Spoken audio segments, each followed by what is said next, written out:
vamos a empezar hoy con el directo. La presentación y el avance ya os lo hicimos otro día y hoy vamos a meollo. Pero antes os decimos que obviamente ya imaginamos que habréis hecho los deberes, ¿no? Los deberes consistían en haber visto, los que no lo habéis visto, el vídeo del trastero de la historia en el que hablábamos sobre los requisitos, sobre los requisitos del alistamiento en las legiones romanas que hicieron, bueno, este vídeo ya tiene unos cuantos meses, ¿verdad, José? Ya creo que tiene ya un poquito más de un año, sí. Bueno, hablaba yo, pero porque me lo contabas tú, vamos, básicamente. Yo lo hablaba, pero tú lo escribías, básicamente.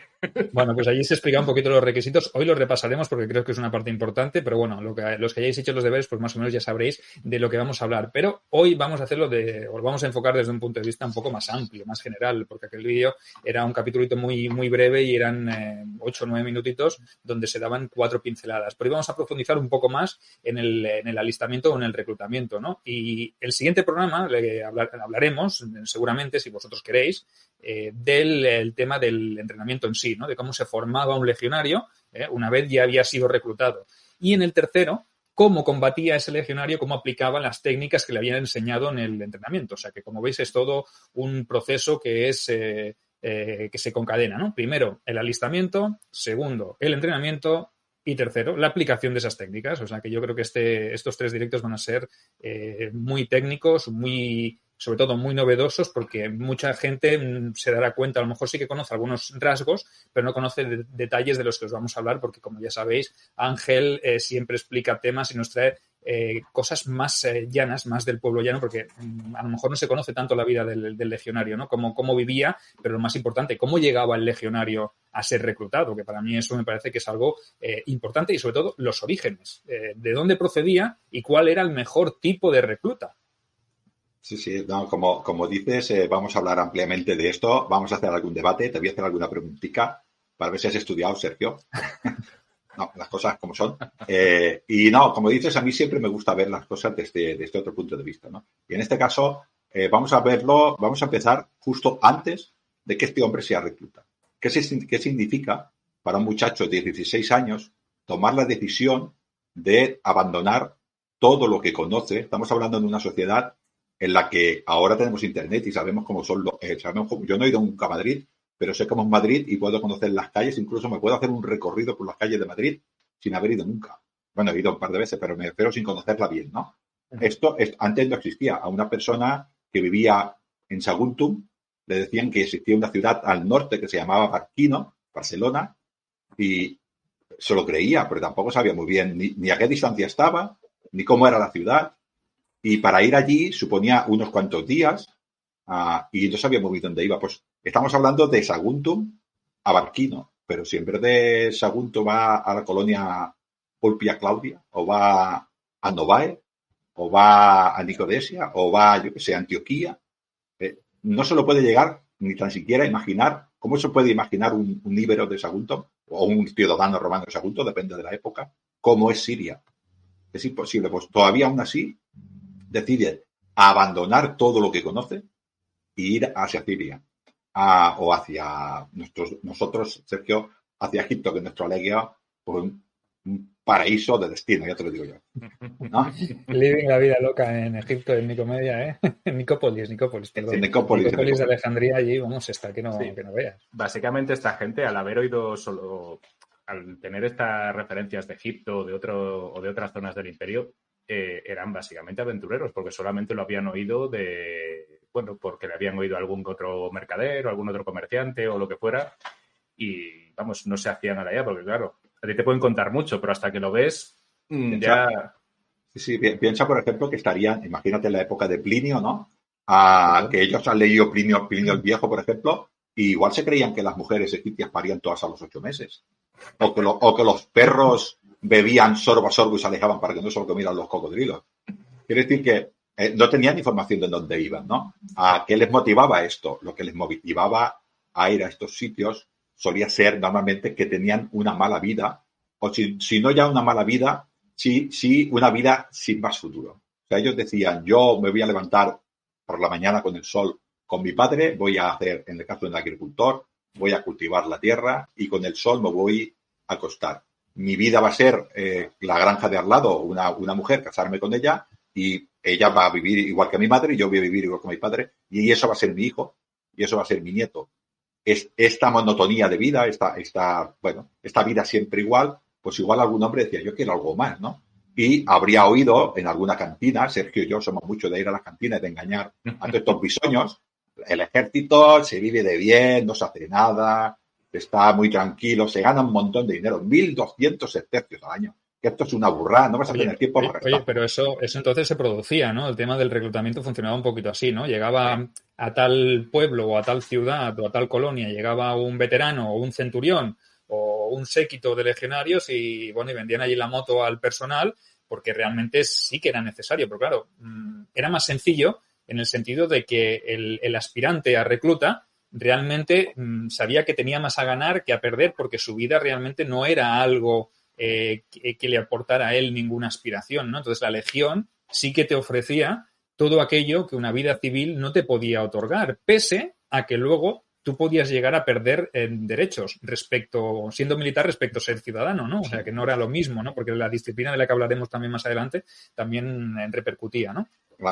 Claro, esta gente me imagino que lo que vendía era, pues, ilusión, básicamente, de los soldados, en plan de quitarte esa monotonía o incluso a veces esa dureza, porque eres un campesino, un granjero que te levantas antes de que salga el sol y estás trabajando sin parar, pues, claro, la vida que te ofrecían como soldado era un poquito menos mala de lo que podías tener. O sea, para comer. Y claro, y comías y ganabas dinero regularmente, que eso no te lo podían dar alguien que se dedicaba a la pesca, a la agricultura, a la ganadería, etcétera. Claro, es que la agricultura, por ejemplo, es lo que decíamos, ¿no? La agricultura dependía de las estaciones, dependía de la temperatura, del clima, entonces realmente no te garantizaba tampoco una comida cada día o no tener que trabajar duro para conseguir esas cosechas para luego venderlas y que te las pagaran a precio irrisorio o que te la saquearan o que hubiese cualquier cosa que viniera una plaga y te las destruyera. Una sequía, una inundación, etcétera. Sí. Entonces la vida de la Legión es como si estuviéramos nosotros ahora en una taberna tomándonos un vino con lo poco que hubiésemos sacado, ¿no? Y de repente viéramos allí a alguien que se empezara a llenar la boca de ostras, es que he estado en Siria, mirad los colgantes que llevo, mirad mis farelae, mirad mis torques, mira, llevo 2 esclavos, hostia, tengo una vida que esto es lo que me ha dado la Legión a mí, ¿no? Realmente, evidentemente hay otras cosas que no se contarían porque interesa mucho reclutar, ¿no? Pero sí que es verdad que viendo las expectativas que hay en según qué lugares, en según qué zonas, ¿no? Pues oye, era muy goloso querer tener aquello respecto a lo que tú tenías, ¿no? Aunque fácil no era, ¿no? A ver, las fuentes siempre nos han dicho que la vida del legionario es dura, pero nosotros podemos llegar a entender que no mienten, pero ¿cuán dura era la vida del campesino o cuán dura la vida del artesano o la vida del pescadero o la vida del herrero, etcétera, etcétera, ¿no? O sea que la comparativa está ahí, chicos. Aquí hay esto que has dicho, Sergio, yo te he visto a ti hablando con uno, dices, ven aquí que destriparás a la gente con una alegría enorme, ¿no? O sea, y se apuntaban como locos, ¿no? No, esto es, dijéramos, lo que les motivaba a ir. Pero ¿qué era lo que les impedía ir? Había más gente que se quedaba que se iba. Hay que entender esto. El hecho de decir voy a tener el futuro una vida mejor, estamos hablando de una sociedad muy tradicional en la que el padre y el hijo, sobre todo el hijo, honra al padre imitándolo, o sea, haciendo el oficio de su padre. Y abandonar al padre se podía interpretar dentro de la familia como que el hijo deshonraba el oficio del padre, o sea, no honraba al padre porque lo despreciaba. Te vas a ir a vivir un futuro mejor porque no consideras que tu padre sea un ser honroso al cual tienes que imitar. Y esto es muy importante porque se podría romper todo el vínculo con la familia. Hay cartas en las cuales los legionarios escriben periódicamente a su casa quejándose de eso. Yo os escribo y vosotros no me respondéis. Es como si ya no fuera vuestro hijo. Esto es muy importante también desde este punto de vista. O sea, que había algunos soldados que para tener esta vida abandonaban su casa y ya no la volvían a recuperar. Estos probablemente se quedarían en destino. Yo, ya, esto es un poco serio, Sergio, yo me pido la segunda Traiana Forti, la segunda Augusta también está muy bien, o la séptima Gemma. Las demás me lo pensaría un poco más, Sergio. Tampoco dependía de ti, ¿no? Realmente tú por zona de reclutamiento, por origen y por necesidades del momento. Lo que pasa es que sí que hay que ver una cosa, una estadística que a mí me llama la atención y es que tanto en las fuentes que tú has consultado como en los libros que yo he consultado, por ejemplo, que os enseño aquí en pantalla, que me parece que es una gran obra maestra, El ejército romano de Jan Leboeck, es una obra de consulta brutal, tiene unos capítulos enormes dedicados al alistamiento y al reclutamiento de los legionarios, bueno, y habla incluso de los oficiales, me parece algo brutal, ¿no? Entonces, habla de los orígenes, de las procedencias. Nosotros vamos a daros pocos datos, ¿no? Pero sí que es verdad que una legión, en tiempos altoimperiales, en los que nos movemos nosotros ahora, necesitaba muy pocos legionarios, muy pocos reclutas. O sea, las estadísticas, no os penséis que cada año se reclutaban levas de 2.500 legionarios. No, ni mucho menos. Si lo que tenías que cubrir o lo que tenías que suplantar tú eran bajas muy minsas, muy escuetas, ¿no? ¿Por qué? No pensemos que las legiones combatían cada año. Es que nosotros nos han vendido esto como si cada año hubiera una campaña y en cada año murieran 1.000 legionarios. No. Pero había legiones que no se manchaban. Quiero decir, que no se manchaban las manos de sangre porque de todos los años que duró el imperio, a lo mejor las guerras son puntuales si las comparamos con el marco completo y la horquilla temporal, ¿no, José? Yo lo veo Exacto, así. sí, pero es que sí, siempre, claro, a ver, es que siempre que nos hablan de Roma, siempre o nos vamos a las batallas, o nos vamos a los gladiadores, o nos vamos a las excentricidades de los emperadores. A ver, la legión siempre llama, ¿no? Y claro, siempre, sí, esos que estaban conquistando todo el día. Bueno, a ver, o que tenían guerra, o que se daban de leches entre ellos. Sí, alguna vez sí, para que no nos vamos a engañar. Pero sí, a ver, siempre tenemos esa idea, ¿no? De que parece que cada año tenías una guerra. O cada año se te rebelaba alguna provincia de Siria o cualquier sitio. Pero la verdad es que no era tanto así como se pensaba. Claro, estamos hablando de, pues eso, bueno, ahora estamos enfocándonos más en la época altoimperial. Pero a ver, de normal esto no era así. Y aparte, como habéis adelantado antes, no cualquiera podía entrar. O sea, no era una cosa de que, sí, tú quieres entrar, pues venga, para adentro, ya estás dentro. No era así. Había muchas cosas unos cuantos factores que te impedían entrar o que por contra podías salir. Una cosa que siempre me decía y que te quería preguntar, Sergio, es que no veas la cantidad de gente que me vino a decirme, oye, pero unos 70 para esa época no, la gente no llegaba, no había tanta gente que llegase a unos 70. Y yo, claro, lo discutes una vez, pero ya pasas. O sea, no. La cantidad de gente que me dijo, no, unos 70 o unos 80 en el siglo, no, ni de broma, no, te lo estás inventando. Y yo, vale, ok. ¿Sabes? Ya pasaba a discutir. Pero es que era como, bueno. Y eso, básicamente eso era lo que tenía que comentar. Esto que dice José del metro 70 estamos hablando de lo que ha dicho Sergio, 250 personas solo. Sí, claro. Por provincia imperial. Alguna provincia imperial tenía dos legiones, pues estamos hablando de 400 personas. Estamos hablando de lo mejor que tenía el imperio en esas provincias. No son tanto. Este mito de que los legionarios romanos eran bajos y los bárbaros eran más altos, pues no, había romanos bajos y había romanos altos. ¿De qué te vende la altura? De lo que comas.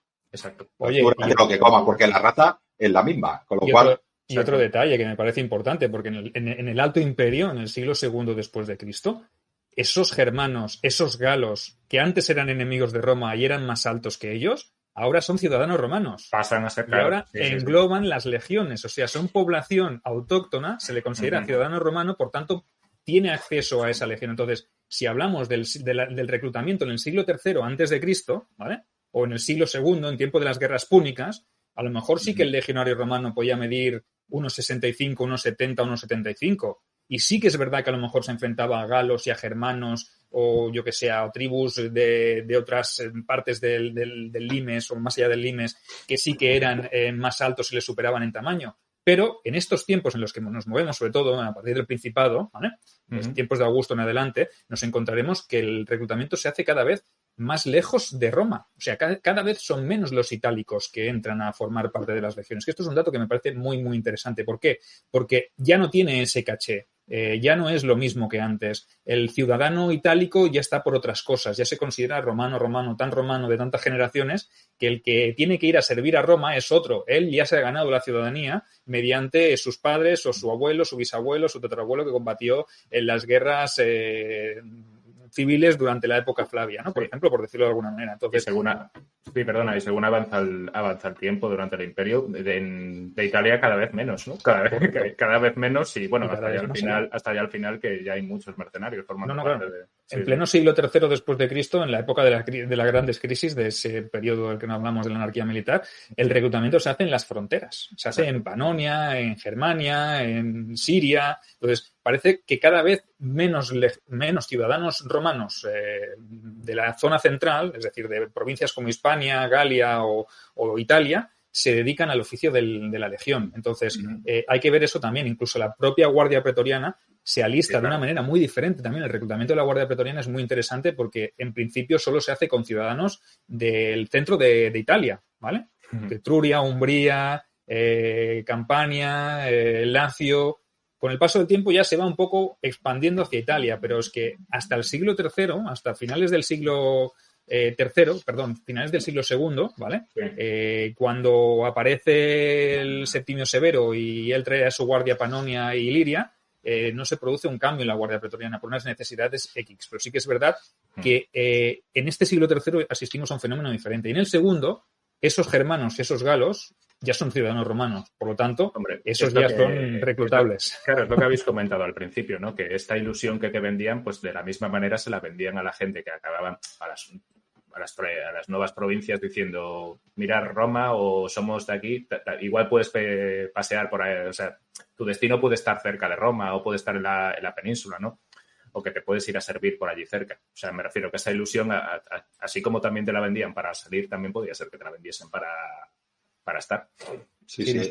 Nos pregunta Rafa Vergara, Ángel, si había una talla mínima. Algo habría, ¿no? Un mínimo, o sea, no querrías un hobbit, ¿no? Para un hobbit legionario, tampoco querías eso, ¿no? Un tipo de 1,5 metros. Lo que sí que primaba era la robustez, ¿no? No buscaban la altura, sino también un legionario fornido y robusto. Más valía ser bajito pero fuerte que ser alto pero delgado, ¿no? Me gusta lo del hobbit legionario. Que me imaginaba Frodo vestido de romano. Te ahorras una escaligada también, ¿eh? Esto es como todo, Sergio. Depende de la cantidad de reclutas que yo tenga. Si yo tengo 250 plazas y se me presentan 250 hombres de 1,80 m, pues esto es para adentro, me los quedo, claro. Claro, me los quedo. Si yo tengo 250 plazas y se me presentan 250 hombres de 1,68 m, pues me los quedo. En las levas obligatorias, que hubo unas cuantas también, pues lo que había, ¿no? Un hombre de caballería podía ser un poquitín más bajito que un hombre de caballería. A nosotros como recreadores, Sergio, sabes perfectamente el problema que hay con las diferentes alturas. Un hombre de 1,83 m haciendo formaciones con un hombre de 1,60 m da problemas. El testudo queda así, ¿no? El testudo queda... Con lo cual, ellos intentaban que las unidades fueran bastante homogéneas en este sentido. Estamos hablando de muy pocos hombres, ¿eh? Yo no he oído nunca de una altura mínima. Lo que sí que sé es que en tiempos de crisis, uno pasaba por la calle que iba, tal como lo cuento, uno iba por la calle a la taberna Vinay a comprar vino, había un centurión y dice, tú, para la legión.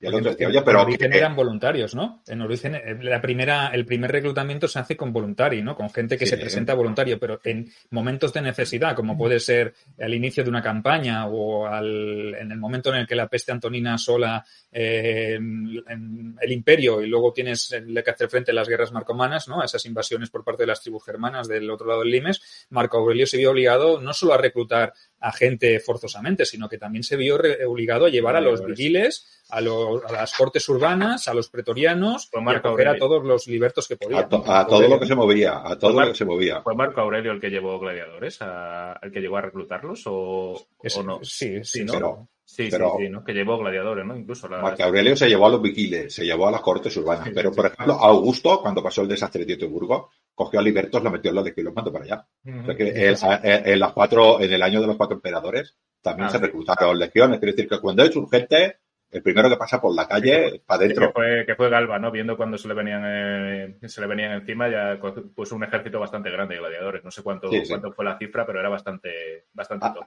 Sí, antes en todo caso de pasar a lo que es un poquitín la ley militar y todo este rollo, un poquitín aclarar esto, ¿no? O sea, que normalmente son gente que va voluntariamente, que se ofrece, que viene de diferentes oficios y va a la legión. En caso de necesidad, nos vamos a llevar a cualquiera y como ha dicho Sergio, en la época de Mario, que empiezan un poquitín los ejércitos profesionales, casi todos son de Italia y conforme va pasando el Alto Imperio, la gente es cada vez más del Limes. Y cuando ya muere el Alto Imperio que ya son bárbaros, ya son del otro lado del Limes, ¿no? Para que entendamos así, ¿no? En la época de de Trajano, porque entendamos un poquitín, Trajano ya dijo, oye, los hijos de los militares los vamos a pasar por alto. Adriano ya dijo, los hijos de los militares, que en teoría no se podrían casar, ahora hablaremos de ellos, ya serán hijos legales. Y Septimio Severo ya dijo, no, que se casen y todo, porque los hijos de los militares serán soldados. Ya había problemas de vocaciones para ir al ejército. Entendamos, con lo cual, de Italia nos vamos yendo cada vez más al limes y tenemos problemas para llevar hombres al ejército por una cuestión de descrédito del ejército conforme va avanzando el imperio. Los itálicos ya no iban al ejército, seguramente Sergio, por todo este descrédito que tuvo al final de la República, que se mataban entre italianos. Yo me imagino que odiarían al ejército un itálico de normal, ¿no? Y que luchen los de fuera, si quieren, ¿no? Y los de fuera, pues apuntarían al ejército para decir, yo soy más romano que un romano. Y cada vez se va más hacia afuera, ¿no? Y esto yo creo que es así, ¿no? Ahora, si quieres, entramos un poquitín en lo que se ha hablado antes, ¿no? Civis Romanus Suum, ser ciudadano romano era muy importante. Para ir al ejército tenías que renunciar a una parte de esta ciudadanía. Y esto también dolía mucho en Escocia. Sí. Yo pienso que esto es importante porque dejarlo bastante claro, porque realmente el hecho de alistarte, pues antes, si quieres, me gustaría destacar una cosa muy importante que yo creo que José coincidirá conmigo, y es el tema de que las fuentes nunca nos hablan de legionarios, ¿verdad? No nos hablan de los legionarios como personajes rasos, sino que siempre nos hablan de los legados, de los centuriones, pero poca vez. De legionarios en general, yo por lo menos no me he encontrado nada. De legionario como una persona, no como la masa de legión. Bueno, si acaso, pero de hecho hasta bien entrado, o sea, pasado el tiempo, es difícil encontrarte a alguna fuente que te hable de un legionario como tal, sí de centuriones y de legados y de tal, pero no, vamos, yo por lo menos no he visto así gran cosa, o sea, que te hablen individualmente de un legionario, por lo menos yo no he visto nada.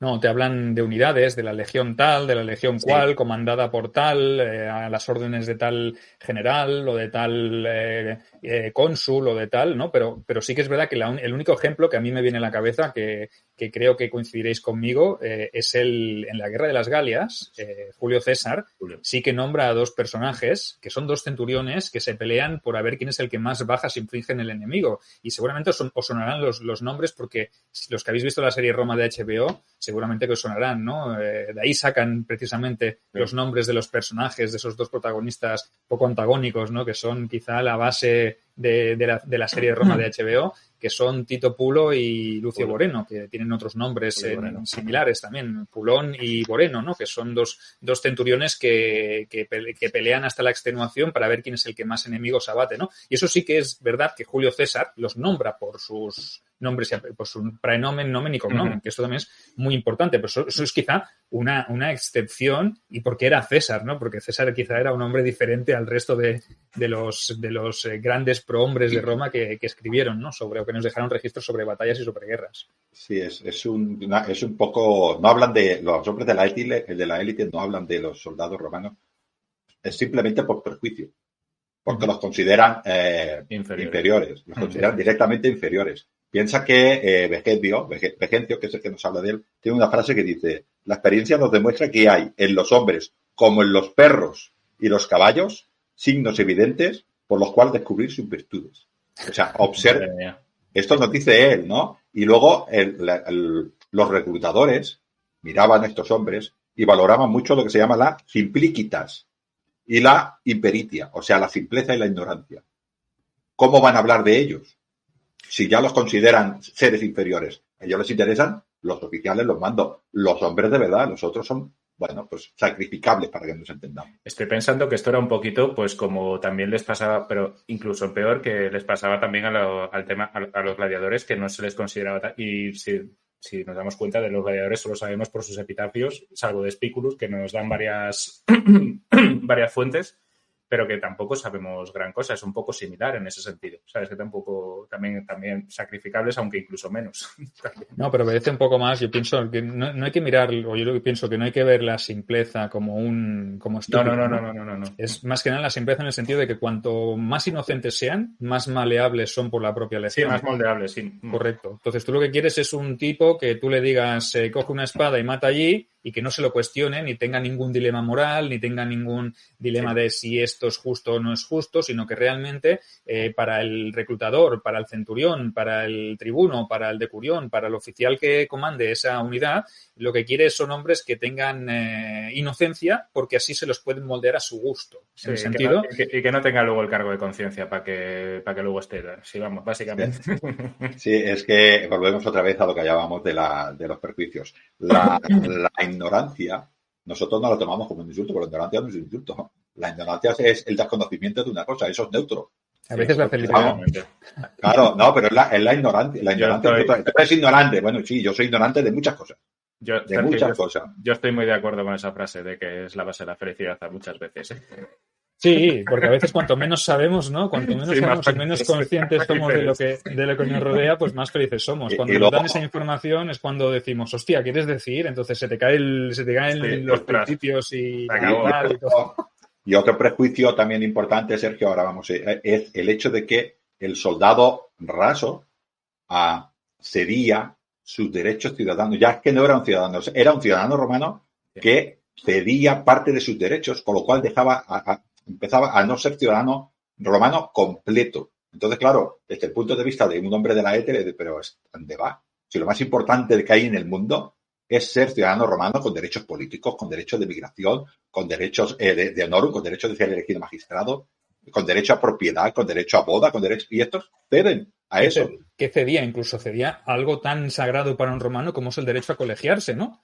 El tema del colegium, del colegia, el asociarse, os hemos hablado en algunos programas, Ángel y yo, sobre todo en la Biblioteca Perdida, podréis ver esa saga que hemos dedicado a los colegia romanos, desde el colegia artesanal hasta el colegia criminal y llegando al colegia militar. Pues tenéis que saber, por ejemplo, que el ciudadano romano que tenía derecho a asociarse, cuando se enrolaba en la legión, cedía ese derecho y no podía colegiarse con compañeros.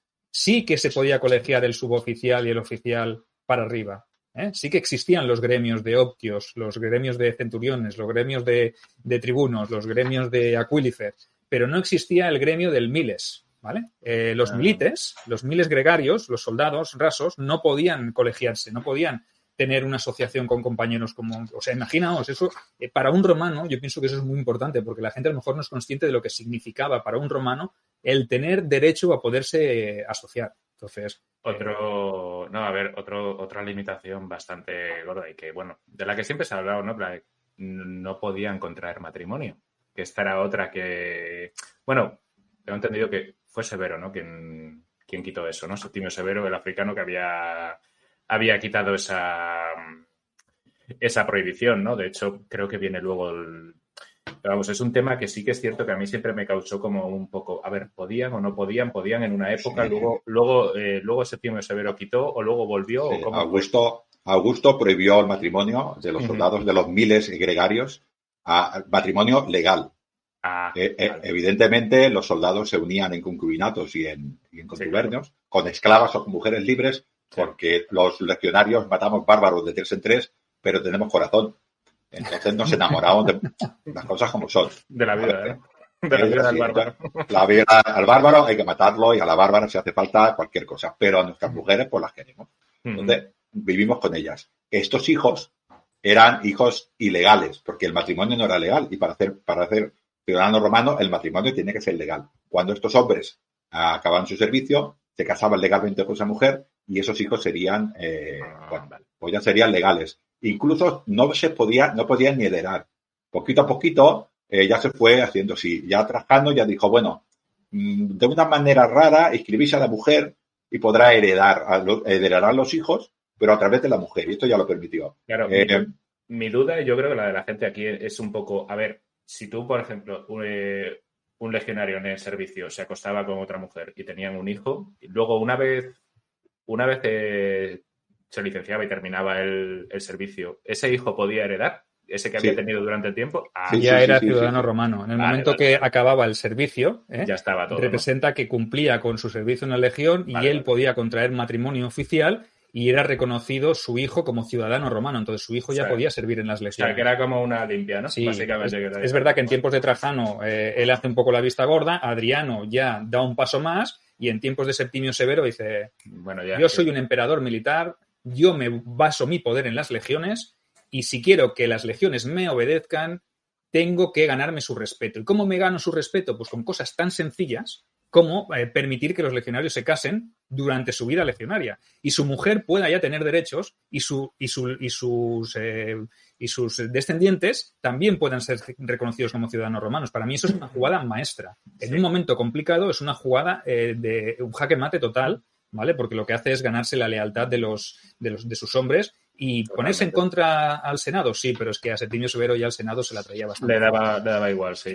De hecho, incluso a los, según tengo entendido, Septimio Severo, pues, los que tenía en contra los largó de ahí, pues la gente de su confianza, ¿no? Era los pretorianos, por ejemplo, sí, los pretorianos fueron ilirios. Tenemos un par de preguntillas, me vais a perdonar en este momento para que no se nos pasen y no nos vayamos demasiado del tema y tengamos que volver atrás. Nos pregunta Sirio Riva, dice, ¿podría ser que por rebeldía e inconsciencia un joven noble que quisiera saltarse el cursus honorum pudiera comenzar desde abajo, desde legionario raso, quiero decir?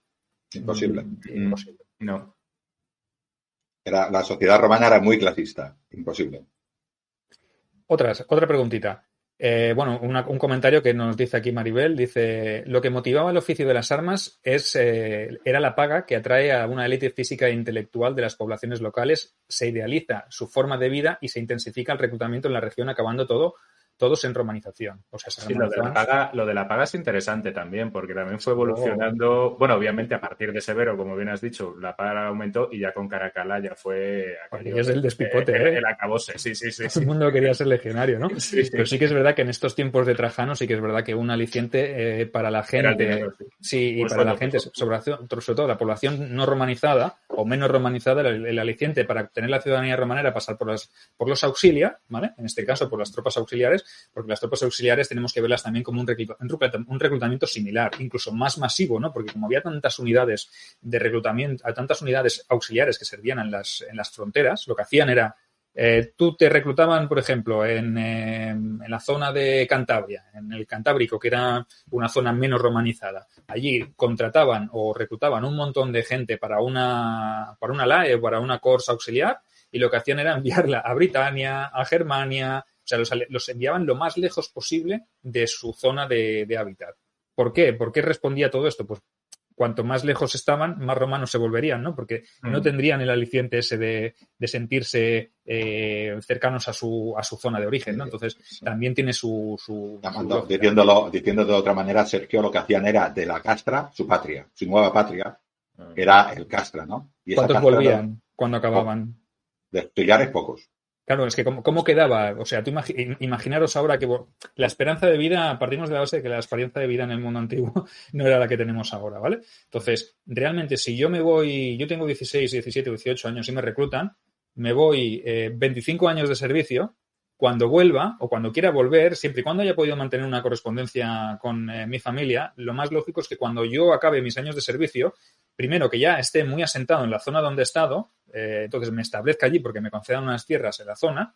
¿Y qué se me ha perdido a mí? ¿Me consideraré yo cantábrico 25 o 30 años después? ¿Quedará alguien de mi familia todavía vivo que me recuerde como para volverme? Entonces es difícil, ¿no? Entonces ya habré establecido un vínculo familiar de vida, de progreso, ¿vale? De estabilidad en la zona donde estará acantonada mi legión, porque sí que se movían las legiones, pero no se acostumbraban a mover cada 5 años, ni cada 10 años. O sea que en un momento concreto sí que se podían llegar a mover. Pero sí que es verdad que yo podría llegar a establecer una vida más rutinaria en la zona donde he estado trabajando como legionario y luego me puedo quedar como evocatus, me puedo reenganchar como evocati, ¿vale? O sea, me puedo quedar allí o me puedo jubilar. Quizás recordar que en el caso de los legionarios, Augusto empezó con 16 años, pero luego ya son 20 años. Legionarios, ciudadanos romanos, pero las tropas auxiliares son 25. Si una persona se apunta con 20 años, es con 45 que acaba su servicio.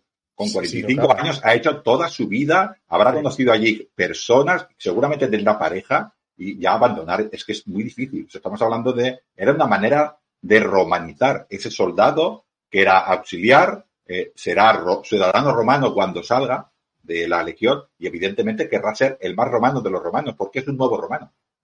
y se quedará allí seguro. Tenemos una pregunta muy interesante aquí en YouTube que me parece fascinante. Yo no sé si te están dejando comentarios a ti, José. Si tú ves alguno, pues nos lo comentas también, ¿eh? Sí, espérate un segundo, ahora te los digo también. Nos pregunta Adriano Neri, dice, el pater familias, me parece muy interesante. ¿El pater familias tenía autoridad sobre su hijo cuando este era legionario? No. Se perdía. No, ¿Quién tenía la autoridad entonces? Una de las cosas, una de las primeras cosas que en el momento que el legionario firmaba para ser, era que le decían que se emancipaba automáticamente de su padre. O sea, toda propiedad que tuviera a partir de ese momento era suya. El padre, una vez que se alistaba, el problema era un poquitín antes que el padre decidía. Pero cuando él ya firmaba, o sea, cuando él ya era legionario, él era un hombre totalmente emancipado, que tomaba sus propias decisiones siempre y cuando los oficiales no ordenaran lo contrario, que el ejército hacía lo que le daba la gana con él. Pero él era dueño de su dinero, dueño de la casa que comprara. Mientras estaba bajo el poder de su padre, no tenía no tenía derecho ni a comprar en su nombre. Compraba al nombre del padre. Y cuando era legionario, ¡pum!, ya se emancipaba. Había una cosa que vi y que me gustaría comentar con vosotros, que es el tema de qué pasaba cuando a alguien lo expulsaban del ejército. Porque es que yo cuando lo leí me pareció de lo más curioso. O sea, cuando alguien era expulsado, no en plan de te condenamos a muerte y tal, tú de aquí te largas. Era una cosa que no podía ni vivir en Roma y no. ni estar ni en cualquier lugar donde estuviera el emperador. O sea, ¿esto qué era? ¿Como una orden de alejamiento actual? ¿O algo así? Básicamente. Claro, es que cuando lo vi dije yo, coño, es una orden de alejamiento, básicamente. Sí. Me pareció curiosísimo. Y no podías trabajar para Roma tampoco. No podías ser funcionario. Roma tenía una cantidad de funcionarios enorme. Sí, claro. Y si iba el emperador, había unas listas de personas proscritas, para que nos entendamos, y te echaban de la ciudad. Eso es el mejor de los casos, te echaban, ¿no? Porque si te veían donde te tocaba... No, claro, me refiero en un caso que no... Sí, pero no había nada más, no había nada más deshonroso para un legionario. Y ya hablaremos también de la disciplina. No sé si en este programa nos dará tiempo de hablar un poco de la disciplina o hablaremos más para el siguiente, del entrenamiento. Podemos hablar un poquito también de los castigos, de las recompensas también, porque no todo es malo en la legión, ¿no? Evidentemente, la vida del legionario era complicada, ¿no? Pero que te expulsaran de la legión con deshonor, eso era la pena más grave y el agravio más ofensivo que podías hacer. Sergio, hay que decir también que era cuando hacías alguna cosa, dijéramos, que era deshonrosa. Sí. Cuando hacías una cosa demasiado deshonrosa, te mataban. Correcto.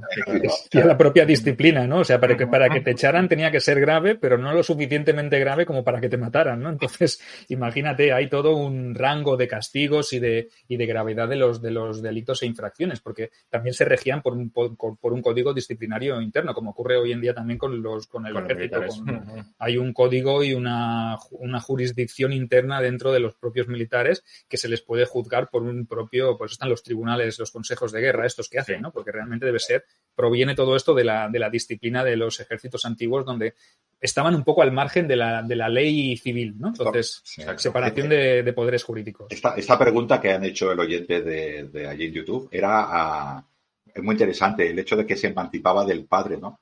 Esto era muy importante. Volviendo un poquitín a lo que hemos dicho antes de cómo veían a los soldados, las implícitas y la impeditia, hemos dicho lo que era malo, dijéramos en el sentido de cuando te hacías soldado, pero había alguna cosa que no era tan mala, ¿no? Dijéramos que favorecía al soldado. Esta emancipación era muy importante. Estaba la otra muy importante, que era la de que no podía contraer deudas que no podía pagar. Hemos dicho que desde el punto de vista del alto mando del ejército, cogía personas que tenían las implícitas y la impedicia, o sea, la simpleza y la ignorancia. Era algo así como decir, bueno, tú a este soldado que le has vendido, pues le vendido una casa que vale 20.000 sestercios. Dice, vamos a ver, tú sabes que cobra 1.200, él ha firmado porque no sabe. No, te la va a pagar porque le has engañado. Te has aprovechado de su ignorancia. Esto es muy importante. O sea, que las implícitas a veces te podía servir, podía jugar en tu favor, ¿eh? Sí, claro, hoy en día si se aplicase a muchos le hubiera quitado de un problemón, ¿eh? Correcto, no, pero si nos ponemos a ver, por eso decía que es peyorativo. A nosotros ahora, ¿qué ventaja? No es como si ahora tú imagínate que un niño de 15 años va al banco, pide un préstamo para comprar un coche de 30.000 euros y el banco se lo da. Entonces llega el padre y le dice, oye, ¿qué te me estás contando? ¿Y qué va a hacer el juez? Va a decir, señor del banco, usted le ha dado un préstamo a una persona que no era capaz de tomar una decisión sobre sí misma. Esto era lo que pensaban ellos. O sea, que nosotros lo vemos como una ventaja, pero para ellos era que eres tonto. entendemos, ¿no? La diferencia. Es muy complicado. Sí, claro. Es así, ¿no? Otra cosa también muy cosa era lo de los delitos. O sea, tú sabes que ahora mismo cuando una persona, aunque no conozca la ley, la tiene que cumplir. El desconocimiento de la ley no te tiene del delito, ¿no? Para estos soldados sí. O sea, un soldado va por allí andando, pisaba no sé qué propiedad, pero dice, esta propiedad privada. Y yo lo que decía, yo qué sé, a mí que me cuentas si yo soy tonto. Si yo no soy de aquí, ¿no? Yo estoy aquí. Yo esto no lo sabía. Entonces lo juzgaban, siempre justicia militar, lo juzgaban y evidentemente a la quedaba exento porque el hombre, el soldado lo llevaba, porque yo me imagino que el soldado, no sé si tenían pericia, ¿no? Pero pondría cara de tenerla, diría, yo es que no sé ni lo que me estás hablando. Yo creo me lo ha explicado y no sé lo que me está diciendo. Cuando entraba el legionario le decían sus oficiales, vosotros siempre que os quieren juzgar os digan que os habéis hecho algo mal, poner cara de tontos. Entonces, bueno, ya está. Claro. Y luego otra cosa que también era importante era el hecho del domicilio.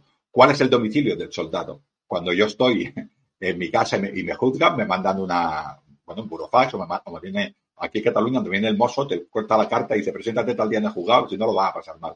Aquel estaba en el frente. Y entonces cuando llegaba la carta decía, yo estoy en misión peligrosa para el Estado y no se presentaba.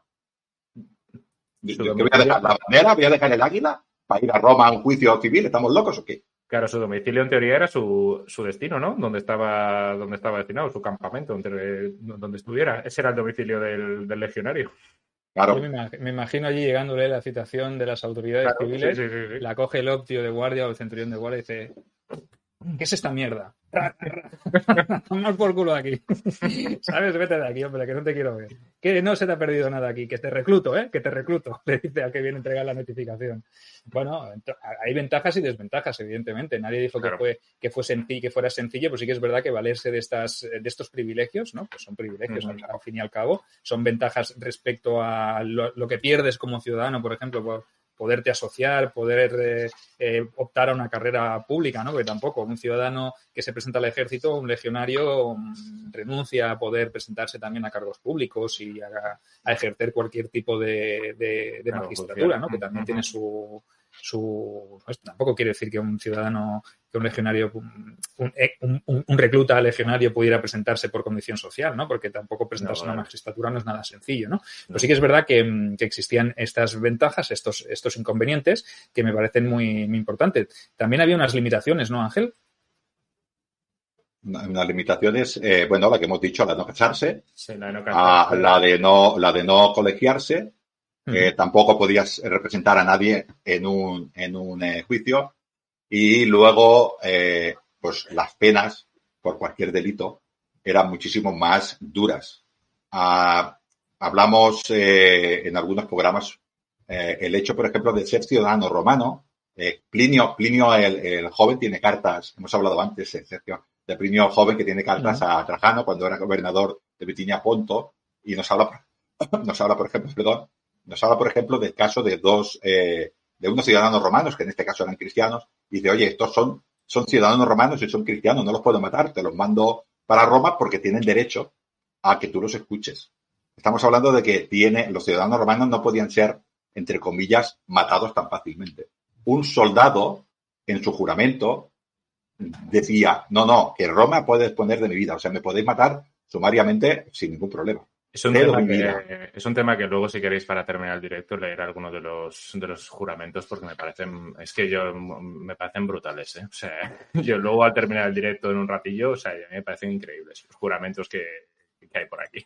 Pero antes de pasar a los sacramentums, si os parece, ¿tienes algo para leer? ¿Nos vas a leer lo de la carta de Plinio? ¿O tienes alguna notificación? No la tengo aquí, no. Vale, entonces, si parece, hablamos un poquito de los requisitos para ser legionarios, ¿vale? Para que nuestros videoyentes, si se han planteado alguna vez entrar en la legión, pues que les vamos a explicar más o menos cuál es el proceso de selección y más o menos qué requisitos. De ahí Sergio, se pueden ir al vídeo también. Perdóname que le diga a los videoyentes, ir a la legión es guay. Todo esto, como he dicho, no es nada. Es todo disfrutar, ¿eh? O sea, que se apunten, que vengan y se apunten. Pero disfrutar. Tienen que cumplir estos requisitos que están en el vídeo de José, que si lo queréis ver aparte. Sí, pero los vamos comentando aquí, ¿no? Sí. Yo creo que también sí. Bueno, el primero de ellos, pues obviamente ya lo habéis comentado un poquito por encima, ser ciudadano romano. O sea, si eras esclavo o eras ciudadano, olvídate. Bueno, salvo, siempre hablamos en épocas normales, no hablamos en épocas de urgencia o en épocas de guerras, etcétera. Los ciudadanos extranjeros pues eran miembros de las auxilias que habéis comentado antes, ¿no? Que estos eran... Luego, obviamente, estar legalmente censado. Y esto es un tema que a mí me gustó mucho cuando lo vi en tu libro, que era el tener un certificado de buena conducta, que no es cosa únicamente de ahora, que esto también se llevaba entonces. Y si quieres extenderte un poquito más en esto, que es que a mí me apasiona. Los penales, dígase, los penales. O sea, un certificado de buena conducta, yo es que cuando lo leí en tu libro dije, coño, dije, hostia, ¿sabes? Fue como, me gustó muchísimo eso. El certificado de buena conducta es importante, ¿no? Porque además de eso tenías que tener el beneplácito de que tú eras un ciudadano que no había cometido ningún delito, que estabas bien visto, que estabas bien considerado. Entonces es importante que la Legión no quería a delincuentes, ni quería gente problemática, ni que había tenido sus más y sus menos con la justicia, o que tenía una mala reputación, porque a veces no hace falta que tengas un certificado de que diga, no, que alguien certifique que tú, por ejemplo, la autoridad de tu pueblo o el edil de tal colonia dice que este señor estuvo implicado en una reyerta y una pregunta que siempre te quise hacer respecto a esto. Si era un chico que se quería alistar y su familia tenía mala fama o mala reputación, ¿eso influía? Pregunto, puede influir, claro. La pregunta, no. Sí, puede influir porque en Roma todo va por la gens, ¿no? Entonces, sí, claro, la gens es muy importante, la familia es muy importante, entonces si la familia tiene una mala reputación, obviamente, pues tú tampoco vas a querer reclutar a alguien, y más si tienes más candidatos, ¿no? Exacto. Si hubiese 250 y este fuera el 249, dices, hostia, que tampoco me queda dónde elegir, ¿no? Se te presentan 200 y se te presentan los justos, pero si tienes... vamos a lo de siempre, ¿no? Lo de siempre es decir, si hay 250 plazas y se presentan 500 personas, puedo elegir. Entonces, seguramente este ya lo descartaré. Entonces, claro, si son justos o me queda muy poco margen de maniobra, pues a lo mejor este es mejor que el otro que tiene 15 causas o quizás, que su familia... Quizás, Sergio, cabría puntualizar una cosa, que es quizás tenemos una imagen un poco equivocada de lo que quería el ejército del legionario. Quería un hombre viril, quería un hombre fuerte, pero quería un hombre que supiera templar esa fuerza, que supiera templar su violencia, que la utilizara cuando el oficial se lo dijera, no que la utilizara cuando él se pusiera nervioso, no. Él tiene que obedecer siempre. Entonces, si yo tengo un prejuicio de este tipo, de que este hombre va al bar y borracho le pega al de al lado, esto no le interesaba al ejército. Al ejército le interesaba un tío que se quedara plantado y cuando el oficial le dijera para adelante, ejerciera la máxima violencia. Y cuando le estaba clavando al otro la espada en la barriga, el oficial decía, quieto, él se quedara quieto. Esto es lo que necesitamos. No necesitamos a un tío que siga adelante cuando el oficial se lo cuenta, porque nos rompe la línea. Con lo cual, esto es lo que queremos. Y para eso el prestigio era muy importante. Necesitamos una persona que sepamos que se controla. Y el prestigio no solo por no tener antecedentes, sino que si además venía recomendado, que esto es muy importante también, el hecho de la recomendación, el hecho de tener un documento conforme a alguien cercano al ejército o alguien que hubiese servido en el ejército o alguien que tuviera algún vínculo con el propio ejército, con la legión, te enviara una recomendación. Es decir, de aval, ¿no? Es hijo de Livio, Livio fue compañero mío en la legión y murió honrosamente, pero su hijo no pudo ejercer, pero yo, compañero, Miles suyo, compañero y camarada, le recomiendo porque es una persona de confianza. O sea, sí que es verdad que cuando tú llegabas a la oficina de reclutamiento o al punto de reclutamiento, tú entregabas, pasabas estos requisitos, ¿no? Previamente, tener eso, lo que hemos hablado, ser ciudadano romano, no tener penales, no estar casado, también importante, porque no tenías que estar casado, tenías que estar soltero. Sí, ya lo hemos comentado, que tuvieras que venir soltero, ¿no? Entonces, si tenías una carta, pues la entregabas. En ese momento, claro, quedaba mucho mejor si tú tenías una carta de recomendación y alguien que te avalara. Es como tener un padrino, ¿no? Aunque luego, a la hora de la verdad, tampoco te servía de mucho en el sentido de que te iba a eximir de ciertas cosas, ¿no? Sino que luego tenías que pasar por lo mismo que los demás, ¿no? Pero siempre era un más a más que te ayudaba a poder ingresar en la legión. Bueno, otros requisitos por continuar, sobre todo los físicos, ¿no? Que no lo hemos tocado tanto, solamente lo de la altura, que ya lo hemos dicho antes, lo del 1,70 m, que hay muchos de algunos comentarios que no se lo creen mucho. La edad, tener entre 16 y 20 años. Recordemos que a esa edad ahora no es tanto, pero en esa época ya eras todo un hombre. Estar en forma, no tampoco ser un tipo, en plan, un armario empotrado, pero sí estar bien, en forma. No ser una bestia de gimnasio, pero sí estar... No, el aspecto, para que los oyentes, los videoyentes lo entiendan un poco, ese es el corredor de medio fondo, 5.000, 10.000 metros. Este es el aspecto que les interesaba a ellos. Bueno, también eso, superar unas pruebas físicas que, a ver, no sé si os hacéis, si alguno sabe algo. Yo, bueno, no se sabe cuáles eran esas pruebas en concreto ni nada, pero bueno, me imagino que también variarían según la ubicación y según la época. Pero lo que es, ¿qué pruebas eran? ¿Cuáles? A ver, imaginemos que físicas, correr, saltar, hacer, tal, imaginemos que algo así darían, ¿no? Pruebas de fondo, pruebas de velocidad, pero no sabemos exactamente cuáles eran, lo cual, si algún día se sabe o se pilla alguna fuente que tal, sería la leche. Ojalá saliera algún tratado de ahí o alguna lápida o algún escrito que llegara hasta nosotros que especificara con las pruebas de acceso, ¿no?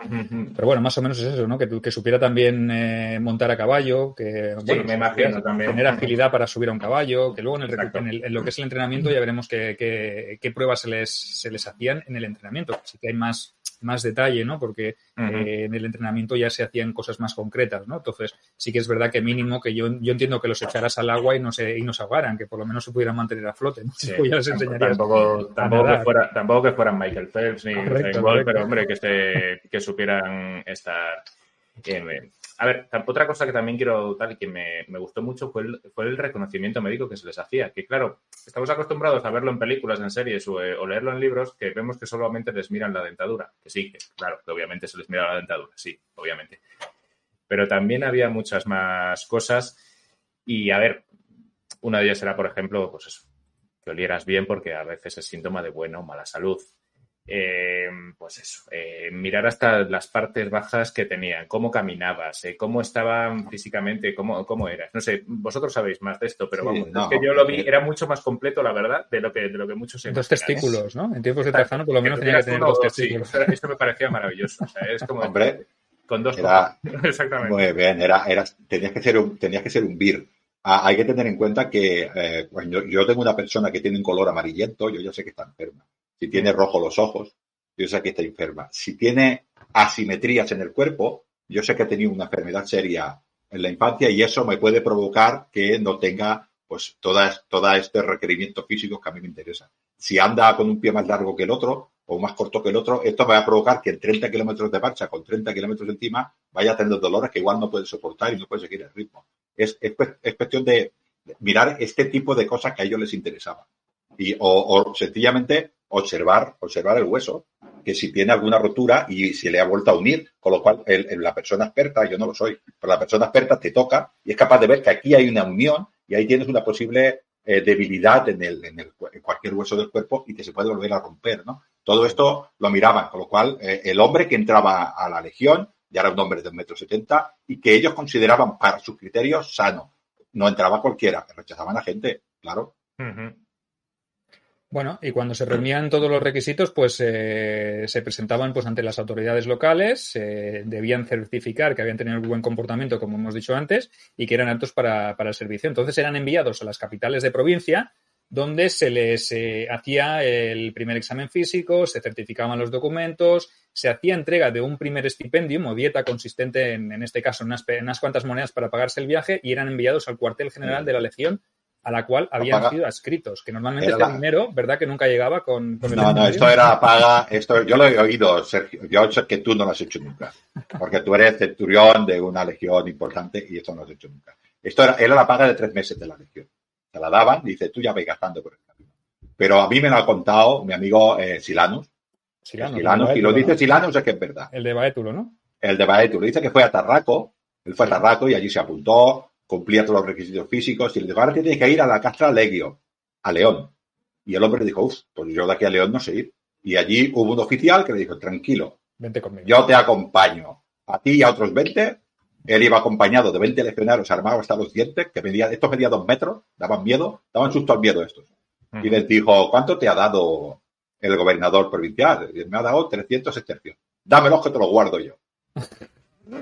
Hasta luego, ¿no? Sí, y el centurión, pues claro, Silanus, que era un tirón, 300 por 20, pues mira lo que se imagínate, pues mi amigo Silano, que era, pues claro, un tirón, y veo a aquellos hombres que, ¿sabes? Se cogían el gladio como si fuera una pelota de baloncesto, o sea, era una cosa exagerada. Aquellos hombres dijeron, bueno, pues te doy los 300 euros. Tampoco le dio alternativa, dijo, dámelos. O sea, no le dijo, si tiene usted la voluntad, dame algo. No. Y se quedó con los 300. Entonces cogieron el caminito hacia Castralegio, pues pasaron por César Augusta, fueron yendo hacia allí, ¿no? Uh-huh.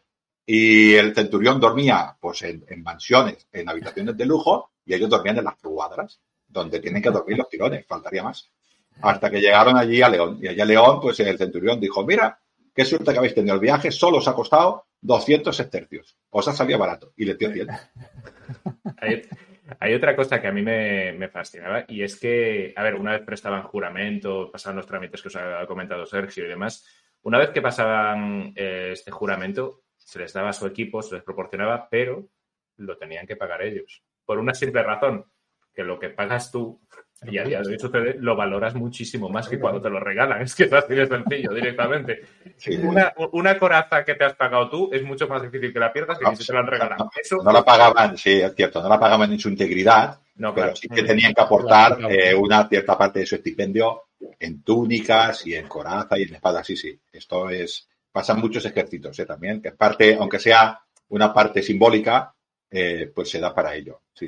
Esto es importante también, ¿no? Porque sí que también sabemos que los legionarios más veteranos, cuando ya tenían un dinero, pues si se querían pagar algún complemento, como ese kingulum que tienes tú tan bonito que te has hecho allí en un orfebre allí en Alejandría. Ya sabes cómo se llama, ¿verdad? Allí al lado del templo de Isis. Soy acuífera, sí, soy acuífera. Se llama Caesus. ¿Cuánto te ha costado ese? No lo puedo decir, pero bueno, 1.000 sestercios. 1.000 sestercios, imagínate. O sea, el tío cómo va, ¿eh? Lo que da ser alcohólico, ¿eh? Yo soy, a ver, que nuestros oyentes lo estamos diciendo medio broma, pero lo cierto es que en Roma la clase social había que demostrarla. Entonces yo cuando salgo con este kingulú, que está lleno de plata y bien adornado, o sea, con un orfebre que me hace unas figuras enormes, ellos me ven y dicen, este tío es importante. ¿Y cómo saben que es importante? Por mi kingulum totalmente elaborado y totalmente envidiado por todos. Esto es importante. Y una cosa que me viene a mí ahora a la cabeza, siguiendo ya, porque nos acercamos al final, no queremos extendernos mucho más, pero me parece importante saber una pregunta que también se deben hacer nuestros oyentes. Al final del programa, antes de despedirnos, responderemos a unas cuantas preguntas que tenemos en el tintero para que no se nos olviden, para no dejaros ahí en la estacada, que ya sabéis que a veces nos enrollamos y se nos pasan. Una cosa muy importante, un detalle. Según Vegecio, yo sé cuál era el mejor tipo de recluta, pero ¿vosotros qué opináis? ¿Quién creéis que sería el mejor tipo de recluta? Es decir, si yo tengo que ser un reclutador, ¿a dónde o qué candidatos me gustaría más llevarme a la legión? ¿Un candidato que viniera de la ciudad o un candidato que viniera del campo? José, va. A ver, yo probablemente me iría a zonas que han... No sé, zonas que han estado en guerra o algo así o tal. No que han estado, me refiero, o que son... A ver, es que no sabría cómo decirte. Yo tiraría igual más al campo que a la ciudad. Yo sí, porque es gente más acostumbrada, a pesar de que igual no hay tantos, más acostumbrada a pasarlo peor. Y hombre, está más acostumbrado a eso, te salen más fuertes. Igual no son tantos los que te salen fuertes, pero sí los que te salen fuertes, joder, son muy buenos. Básicamente. A la ciudad igual también te los encuentras, pero te encuentras más gente sana, pero no en tan buena forma. A eso me refiero. Vamos. Y en la ciudad yo pienso que en la ciudad son menos, la simplicidad está menos presente, ¿verdad? No hay tanto ignorante, ¿no? Hay más picarillo, ¿no? Exacto. Sí, chulo de barrio. En la Segura hay mucho chulo de barrio. Yo te digo, yo conozco a algunos del Aventino, que yo soy de la zona humilde de Roma, del Aventino, que esto se engaña hasta el legado, ya te lo digo yo. Por lo cual no lo quieren en la legión de ninguna manera.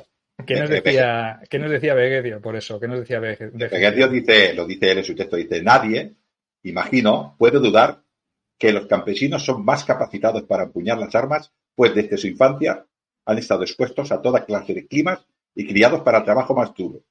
Son capaces de soportar el mayor calor, desconocen el uso de los baños y les son extraños otros lujos de la vida. Son sencillos, se contentan con poco, están acostumbrados a toda clase de fatigas y preparados, en cierta medida, para la vida militar, por su continuo empleo en labores agrícolas, en manejar la azada.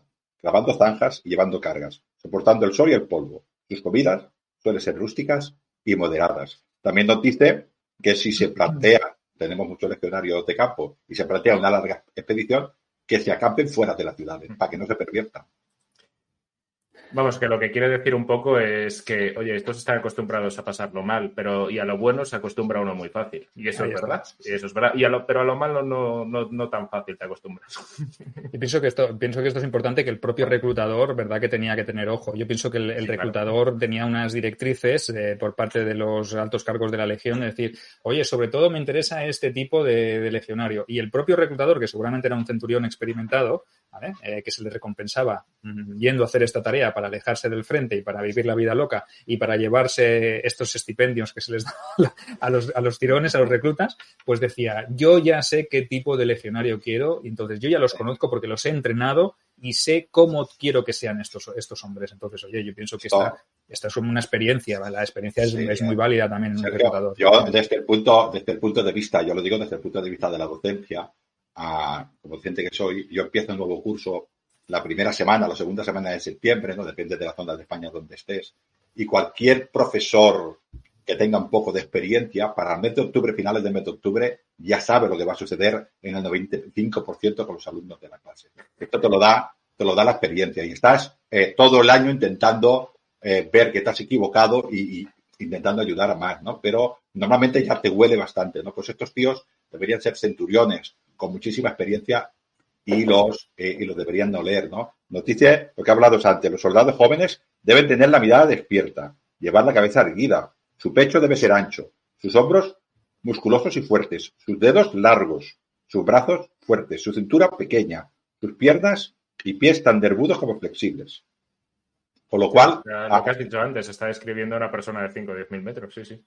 Y yo estoy casi seguro que estas imágenes que hemos visto de marines y de ese sargento que le grita delante de la cara para provocarlos, era una cosa muy parecida, porque este centurión querría personas que fueran capaces de calmar su ira, que fueran capaces de controlar su estrés. Y ante él encima de ellos, incluso haciéndole daño físico con la witis, con su vara, que ellos fueran capaces de aguantar allí estoicamente. O sea, de una manera, esto lo buscaría antes de llevárselos a la castra correspondiente para hacer el sacramento.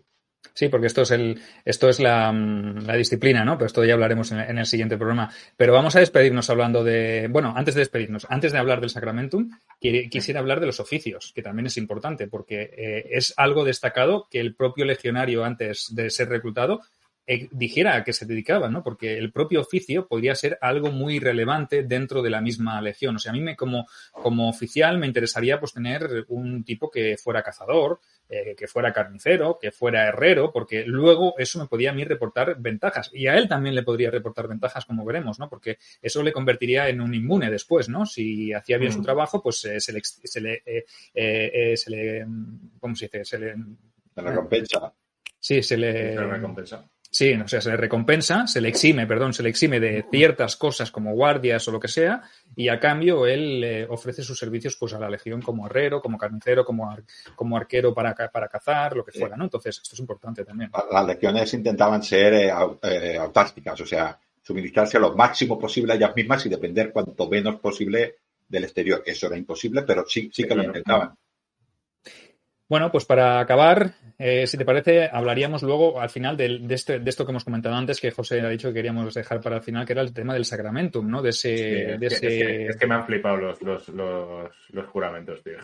Estos juramentos que hacían los legionarios, que no se sabía si se hacían en el momento en el que se reclutaba o en el momento en que llegaban al campamento de la legión. Allí ya eran nombrados legionarios porque tenían que pasar otro reconocimiento.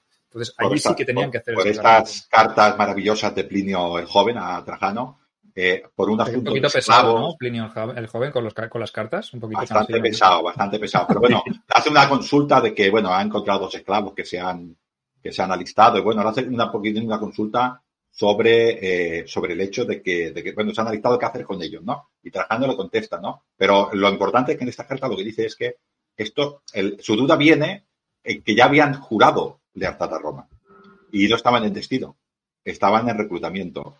En esa época, al menos, era en reclutamiento, antes de ir al castra, en la época de Plinio. Antes o después, ¿cómo era?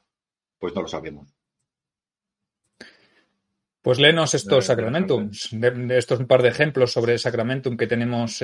Uno más o menos lo podemos haber sacado de alguna fuente y otro lo tienes incluso de tu obra de Lignum en Roma, donde cuando tu legionario, cuando Aurelio se enrola en la legión, en este caso la primera itálica, lo que hace es decir este juramento. O sea que si nos ilustras, yo creo que una buena manera de cerrar el programa. Dale, que molan. Había un juramento. Yo creo que la confusión es a título personal, lo digo, tampoco tengo. Yo creo que la confusión está en que no solamente había un sacramento, sino que había dos.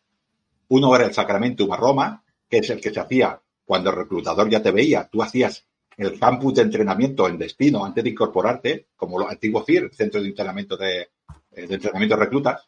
Tú lo hacías allí y luego ya, digamos, ibas al cuartel. Pues tú allí hacías el sacramentum cuando ya el centurión de entrenamiento ya te decía, este tío vale, y ahora se incorporará. Y cuando llegabas a la unidad, hacías otro sacramentum. Por eso yo creo que a veces nos liamos. Es mi opinión personal y puedo estar equivocado como cualquier persona, ¿no? Entonces, el primero se hacía a Roma, ¿no? Y yo sencillamente he puesto nombres, pero hay varias fuentes que dicen una cosa muy parecida a esto, ¿no? Yo, te vas a poner orgulloso, Sergio.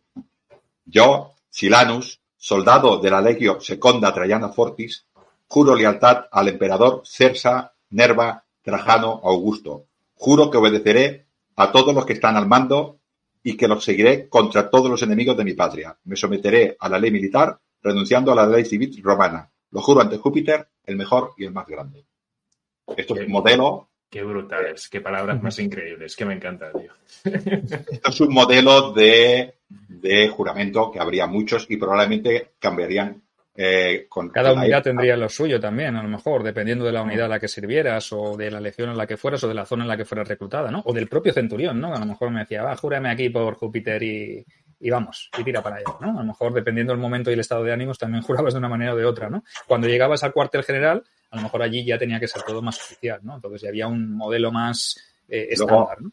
Sí, muy bien. Y luego había otro ya que creo yo que era así, que era cuando tú llegabas a tu unidad, delante de tus compañeros de centuria o delante de tus compañeros de cohorte, estos que iban a luchar a tu lado, hacías otro juramento. Ya no a Roma, que era una entidad importantísima, pero era abstracta, que es Roma, ¿no? Roma es un imperio. No. Mirándole a los ojos de tus compañeros, tú te incorporas allí como tirón.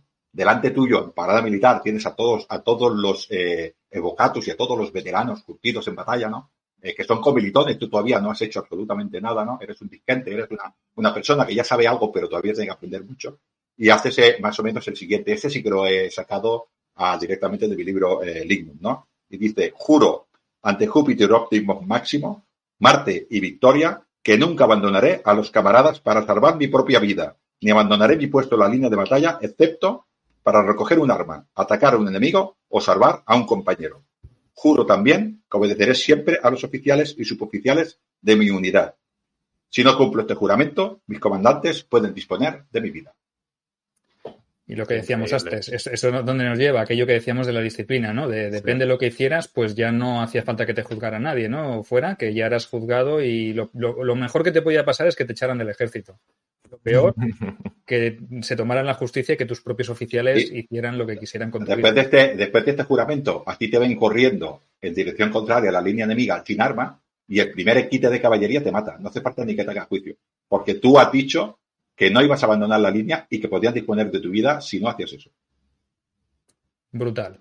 Sí. Oye, me parece una buenísima manera de haber acabado. Y antes de acabar, hacemos una ronda de dudas y las respondemos lo rapidito que podamos, ¿vale? Por ejemplo, aquí teníamos algunas que teníamos pendientes en YouTube que nos dicen, buenas cracks, una duda, ¿el reclutamiento implicaba la firma de un contrato físico por parte del legionario? Si es así, ¿hay algún ejemplo de ello? Nos lo dice Florin Mecosi. ¿Qué tenemos que decir a esto, Ángel? Debe haber algún registro, tiene que haber algún registro oficial seguro, porque primero Roma era mucho de registro, todo ¿no? por escrito. Y estamos hablando de que, por ejemplo, el hecho de emanciparse un ciudadano romano de otro suponía generar, entre comillas, otra nueva familia, ¿no? Con lo cual había registro seguro. No se conoce, porque claro, si era en papel no queda nada. Claro. Bueno, y aunque fuera en papel, es probable que sí que se guardara un registro, pero evidentemente vete a saber lo que pasó con esos registros, que esos registros que quedaban en los propios cuarteles de la unidad, en este caso de la Legión, y es probable que se enviaran incluso Sergio, a Roma, ¿verdad? Sí, eres consciente, por ejemplo, Sergio, de que ahora no acuerdo exactamente qué fuerte era, pero creo es un fuerte de Egipto y otro de Siria.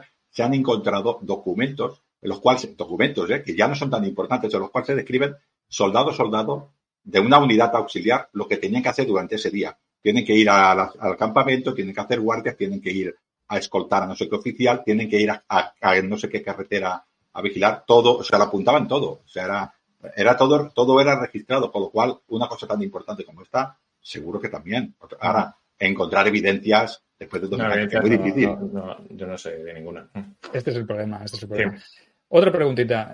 Tomcat nos dice, ¿durante las levas forzosas se castigaba el automutilamiento para librarse? En el Águila en la nieve hay un pasaje sobre esto con los hijos de los nobles. Pues sí, como ha dicho Ángel, que se castigaba. Si había gente que enviaba esclavos para que no fueran ellos, para hacerse pasar por ellos, para no ser reclutados. Entonces, sí que se castigaba. Si alguien Sergio, lo cogían... No solo se castigaba, sino que si estabas casado te divorciaban. Y gente que se cortaba las manos y los dedos para no poder empuñar un arma, pero aparte de quedarte mutilado, te pegaban un castigo de 1000 pares de cojones. Entonces te llevabas las dos cosas. Castigo no, te mataban y ya está. Tampoco, a ver, ahora tú te has exagerado que eres, te mataban y ya está, siguiente. Para que aprendan los demás en cabeza ajena. ¿Has visto qué le ha pasado a este? ¿Tú también te quieres mutilar? Muerto. Siguiente. Ya está. Fácil. Nos decían por aquí que qué interesante los reclutamientos en el campo o en la ciudad. Nos saludaba Hartman. Le saludamos desde aquí. Ha llegado un poquito tarde, dice que lo pondrá en diferido. Y yo mismo volvemos a empezar, Sergio. Yo mismo dice, buenas cracks, ¿se sabe cómo era la vida de los lisiados por las campañas? Bueno, esto da para un tema aparte. Los lisiados... Esto te da para un directo largo. Si quieres, resumo un poquitín. Rápido, luego ya hablaremos si quieres más. Yo tengo que tener obligatoriamente guardar parte de mi dinero, ya hablaremos cuánto, en la castra. Si yo llevaba un año, este dinero que tenía, y si tenía 15 años, pues ese dinero que tenía. Y fuera del ejército, ya no nos vales. Correcto. Y en Facebook tenemos otra pregunta que nos dice Carlos Cabañero. ¿En condiciones normales podía ser un hombre obligado a servir en el ejército como castigo o como pena? No. Condiciones normales, no te castigaban en el ejército. No queremos arreos ni a gente que haya cumplido un delito. Antes lo hemos dicho, ¿no? Entonces, esta pregunta se ha formulado antes de que lo dijéramos. Entonces, yo entiendo que por eso él no... Si tú te portabas mal, Sergio, te condenaban a minas. Y ahí te lo arreglaban todo. O a Damatio Ludos, o a Damatio Bestias, o a Damatio Flamas. Tenemos muchos sitios. O a las Salinas, y ya disfrutarás lo que quieras allí. Me imagino que más a las Salinas o a las minas que al Ludus. Me imagino. Sí. Bueno, dependiendo de la necesidad que hubiera de gladiadores. Pero un momento. El Damatio al Ludus no eran gladiadores. Los gladiadores luchaban y estos eran condenados a matarse uno al otro. Depende de la demanda de que hubiera de gente para que los gladiadores los liquidaran allí. Hay que explicarlo todo, Sergio. O sea, por la mañana salían los gladiadores que luchaban con animales. Luego, por la tarde, prime time, los gladiadores. ¿Y en medio qué hacemos? Pues ejecuciones. Hay que aprovechar tiempo. Correcto. ¿Tenemos alguna pregunta en tu canal, José, o algo? Casi todo eran apostillamientos y tal, y ánimos y cosas así. O sea que no eran cosas así, vamos. Bueno, pues yo creo que nos hemos nos hemos quedado en la horquilla que habíamos marcado de hora y cuarto. Entonces, más o menos hemos llegado hasta la parte que queríamos. Yo creo que ha gustado bastante. Hemos aclarado algunas dudas. Supongo que habremos desvelado también algunos secretos. Habremos dado información que no conocíais y que no sabíais. Y esperamos que os haya gustado toda esta primera parte dedicada al alistamiento y al reclutamiento. Nos podéis dejar más comentarios en los vídeos, tanto en Facebook como en YouTube, como en el canal del Trastero de la Historia. Cualquier sugerencia que tendráis que hacerle también a José nos la hará llegar. Y os convocamos al siguiente, que en este caso ya pasaremos a la fase del entrenamiento, donde volveremos a dar más detalles y más cosas que a lo mejor no conocíais sobre el tema de cómo se entrenaban los legionarios una vez ya hacían el Sacramentum y ya entraban a formar parte de una unidad legionaria o de una corte, de una centuria, etcétera. Que nuestros videoyentes vean a nuestro amigo Silanus con 10 tercios que le han quedado para pasar 3 meses y ahora de lo que le ha quedado al hombre, perdón, de los 100 tercios, 50 tiene que dejar en la bolsa, así que le ha quedado 50 y ahora le quedan 3 meses duros que va a tener que comer, pues bueno, creo que le quedan solo para comer harina, pobrecito, pues a entrenar. Pues bueno, pues esto es lo que toca. José, un placer, gracias por haberte pasado por aquí, por el canal. Un placer a vosotros, que siempre me encanta sobre todo venir a hablar de estas cosas que son las que nos gustan y sobre todo de aprender de dos fenómenos como vosotros que sabéis una burrada de estas cosas. O sea que yo, sobre todo, yo meto mis 4 o 5 cosas, pero la mayor parte del tiempo os estoy escuchando, que es una delicia, ¿sabes? Que normalmente lo hago cada vez que os veo, siempre que puedo, siempre que YouTube me avisa, que ya sabéis que la campanita funciona de aquella manera. Y pues yo siempre me lo pongo de fondo, ¿sabes? Cuando estoy editando cualquier cosa me pongo a escucharos. Y si puedo estar aquí, pues joder, mejor todavía. José, pues no se ventana pequeñita para vernos las caras, no solo las voces. Coño, pero es que necesito la pantalla para editar. Claro, pobre hombre. Que se compre otro monitor y lo ponga ahí, ¿no? Para tenernos allí. Eso sí, debería de pillarme otro monitor. Oye, pues un placer. Gracias por tenerte aquí. Te convocamos también para la siguiente y ya hacemos este multi-streaming crossover y seguimos con el tema porque ha sido bastante interesante. Os suscribís a nuestro canal, os suscribís a Lignum en Roma, a Calamares a la Romana, os suscribís al Trastero de la Historia, que no me enteré yo, que si no os enviaremos un reclutador a casa y no os vais a escapar y os alistaremos sí o sí en la Legión Romana. Y la séptima Claudia Pia Fidelis está aburrida. Son legiones pandonias, no digo más. Las más duras. Bueno, a todos un placer. Gracias por haber estado aquí. A los que nos veáis en diferido también un placer que nos sigáis y sobre todo nos vemos en el próximo directo que también será sorpresa. Ya os avisaremos cuando lo haremos. No os preocupéis que nosotros nos adelantaremos un poquito en el tiempo y os convocaremos. Un saludo a todos y que tengáis una feliz semana y un fin de semana feliz también. Cuidaros. Igualmente. Hasta luego.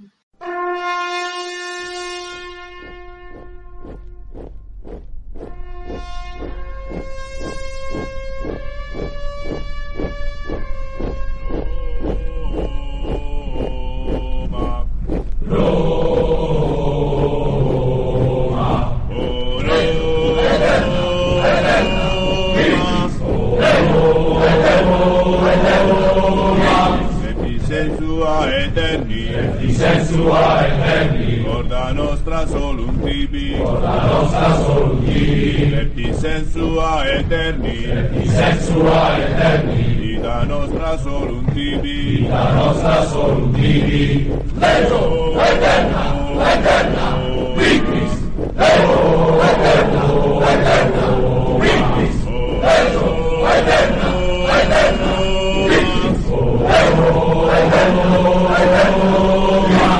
Permette sos alibia, vola t'aquila legionu, sopra terra Britanorum, vola t'aquila legionu,